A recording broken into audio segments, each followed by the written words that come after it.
the screen. Okay, continue, and hopefully everybody can see that first slide.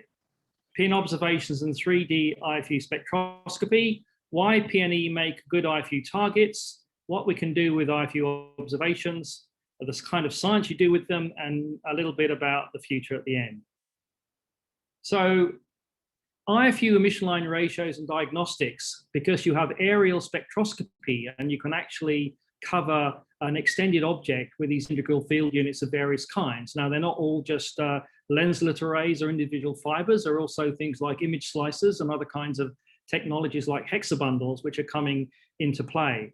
But what they do is they enable us to establish PN properties in a way that's not been possible in the past, where you're having to do single slit, long slit, and maybe do multiple slits at different orientations to try to create a PV diagram. Well, now we have the technology, and have had for quite some time already, to do aerial mapping of observed characteristics like electron density, electron temperature, abundances, ionization correction factor variations, positional ionization stratifications, line ratio variations, and excitation, and detailed positional kinematic information, provided that the spectrograph behind the IFU has sufficient resolution in wavelength. So IFUs provide the ability to integrate across our beautiful and extended planetary nebulae and their halos to provide key diagnostic line visibilities that in the long slit case would be very hard to obtain without the need for really excessive exposure times. Okay, so here are some examples of a few IFUs. Ones that you know, the bigger they cover on the sky, the more resolution elements they have, which is like an aerial pixel, it's called a spaxel, the more you can potentially do. You can put them in position buttons like you have there in the bottom right. You can put them in hexabundles, which is within a single fiber core bench, ultimately, where you have several fiber cores all combined together into a single element like you have here. And you can actually then put them across a PN, and it's also extended halo. I mean, we're talking about an image here, which is about 3 arc minutes across. And the largest IFUs now have the ability to start to do aerial spectroscopy over wider areas of sky. So it's come of age, I would say. It's PN make the ideal target for IFU studies, which are basically the motivations for developing these was, of course, studies of galaxies, because observational cosmology and that kind of thing sort of dominates money and funding and interest from people. But the IFUs themselves are a godsend to studies of resolved objects like planetary nebulae. Most major observatories have some kind of IFU capability within the instrumentation suite now.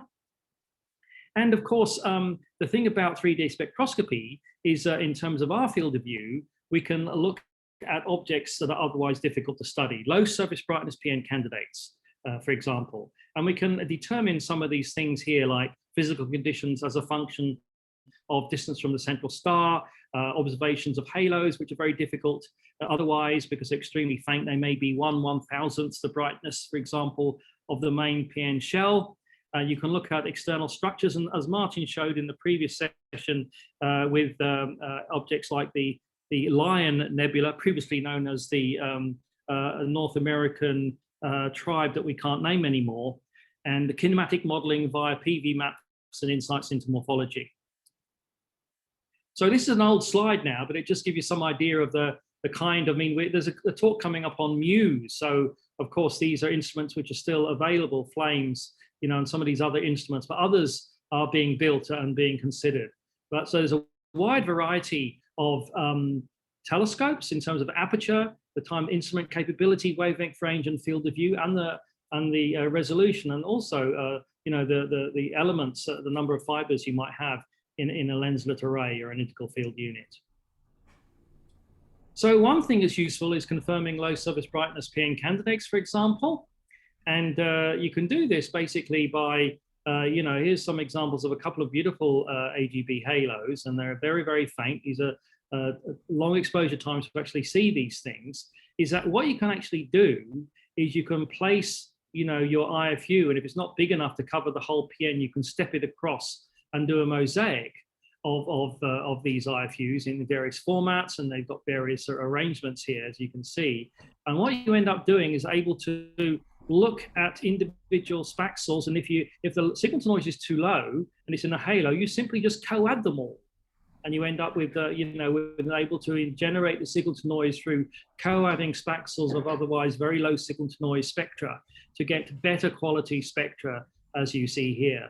So that's basically the power as you go from the central part where you have high signal to noise for a single spaxel to the outer parts where you need to combine many. But that's okay if there's not too much going on in the AGB halo that you might be interested in, because it's a very low surface brightness, tend to be relatively uniform. So in terms of the future, first of all, we're still discovering lots of new planetary nebulae from various surveys like the SHS even, IFAS and VFAS, sorry for the typo there. And things like IFUs enable us to exploit the properties of planetary nebulae more fully by being able to sample, as I said, across the thing. There are other kinds of technologies coming available. Tunable filters can tune into different wavelengths rather than having to do it spectroscopically. You can look at a field of view and tune through the wavelengths and take images at each wavelength. And hexabundles, as I said, like this one in the top left-hand corner now, and image slices like we have on the 2.3 meter in Australia, the wonderful Mike Doppiter image slice on the 2.3 meter. Okay, so that's basically just a quick introduction to the wonderful and marvelous field of IFU spectroscopy as applied to planetary nebulae. And without further ado, I'm now going to invite Stavros Akras to talk about a spectroscopic analysis for integral field unit data cubes called Satellite, and that's quite an interesting acronym you've managed to get out of that. So over to you, Stavros. I'll stop sharing now. Thank you, Quentin. Let me share my